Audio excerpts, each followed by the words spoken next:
Right then, Mr. Upper here to give you a bit of feedback on the Year 9 assessments that I've marked. I'm using examples from one of the classes that I've marked here to try to show you what great answers would look like. And you can see here, we've got a question 1 example here. Now, if you ever look down at your work and you've not got 4 marks, here's an example of somebody who did. And what you would be able to see are 2 key features. Now, it's important for me to note that this question, this number 1, is an exam-style question that you would get. So you've got another 3 years to perfect this. But all you've got to do is include 2 key features and include some details about each feature.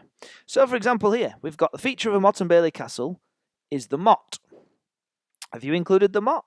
Well, that would have got just that one sentence would have got you 1 mark. But to get the 2 marks, this person goes on to say what the motte is and correctly states that it was sometimes filled with water. Not always, sometimes. And goes on to say some other things about it. Then it says, for a third, 3 marks out of 4, another feature was the Palisades. These were walls that went all around the castle. Okay, so we've got 3 marks then. We've got to add some detail to get to 4 marks out of 4. It was a good defence feature and it made it harder for the attackers to go through. If it was made of stone, it would not be able to set on fire. Well, this last little bit here I wanted to keep in the answer because, well, a palisade would never be made out of stone. That would be called a curtain wall instead, as some of you may have pointed out. But in history, you don't get marked down often for including the wrong thing. Unless it's in it at the expense of something else. So in this case, this person, even though they write something that's a little bit incorrect at the end, it's not totally wrong, but it would be called a curtain wall. From here to here, they've actually included enough detail to be able to get the 4 marks out of 4. So that's question 1. Detail, key feature, detail. Key feature, detail, bang, done. 4 marks out of 4. On to question 2, and here's an example of somebody who got 6 out of 6 on question 2. How did they do that? Well, they first of all focused straight on the question. Why were Motte and Bailey castles replaced? Well, look at that first line. I love it. Motte and Bailey castles were replaced because they had some major defensive weaknesses. They go on to mention wooden, easily burnt, not particularly strong. And it includes some of the features of why a Motte and Bailey castle wasn't particularly strong. But then it goes on to talk about the advantages of having a stone castle. And actually, it's this section here which many of you missed out. Lots of you wrote about it being Motte and Bailey being wooden, but failed to include lots of details of why a stone castle was so great. And what we were looking for was some of the defensive features we've mentioned, like crenels, merlons. What else can I see? Oh, an explanation of what they were. We've got bratticin, whatever that word is that I can't say, that comes after bratticin, that made out of stone. We've got stone walls, watchtowers, drawbridges, gates with holes in for firing or pouring things through, square keep castles, etc. and etc. So what you needed to do here is explain why Motte and Bailey castles were so weak, but then go on and explain what the big advantages were for stone castles, and that's how you could have got 6 marks out of 6. On to the biggie, and you might not be able to see this particularly clearly, but I will talk you through some of the features anyway. I'll upload it in HD. So the question was, why were they so important, Motte and Bailey castles? Why were Motte and Bailey castles so important to the Normans in conquering England? And again, a great feature of answers is this first line. Starts with directly answering the question. Look at the first line on your answers. Does it start by answering the question? Well, this one does.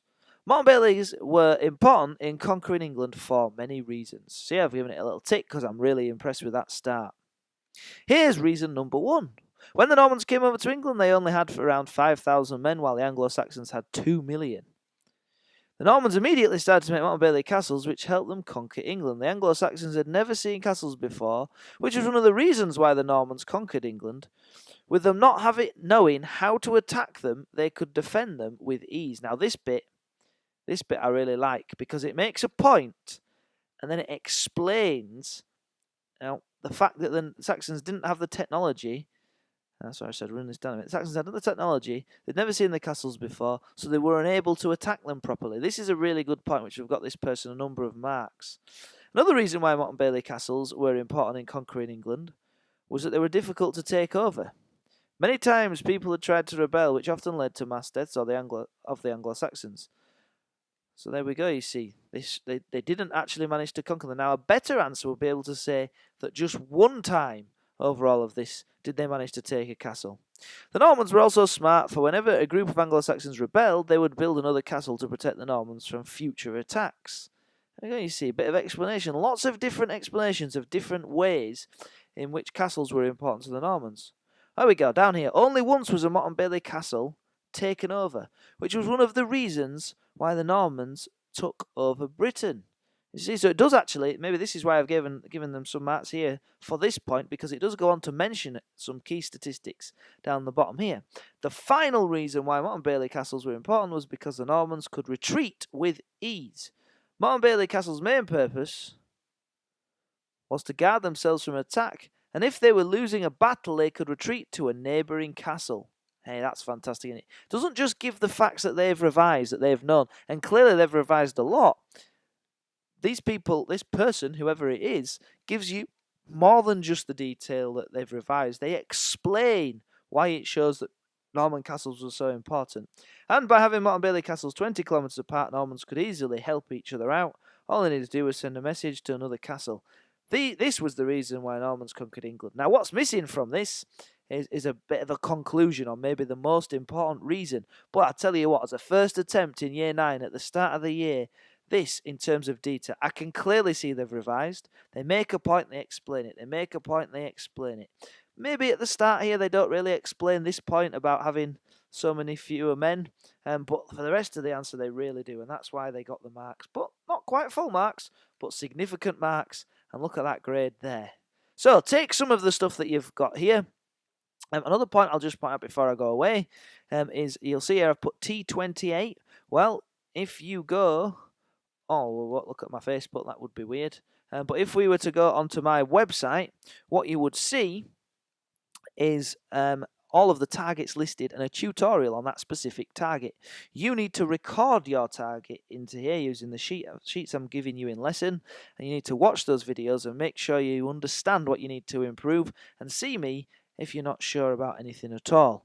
So there we go. There's some things. Use these examples that we've looked at here. I've got loads more down here. If you didn't manage to use yours in this particular one, that's just the luck of the draw. There were lots of examples of fantastic answers. And well done, that's you. If it's not, if you think you could have done better, this is where you've got to show resilience. You are not expected to get top marks at the start of Year 9. You've got another 3 years of doing GCSE history to get to the top grades. So you've got to take on board any feedback. If you think you could have revised more and that's a key thing, well, that's something you will know yourself.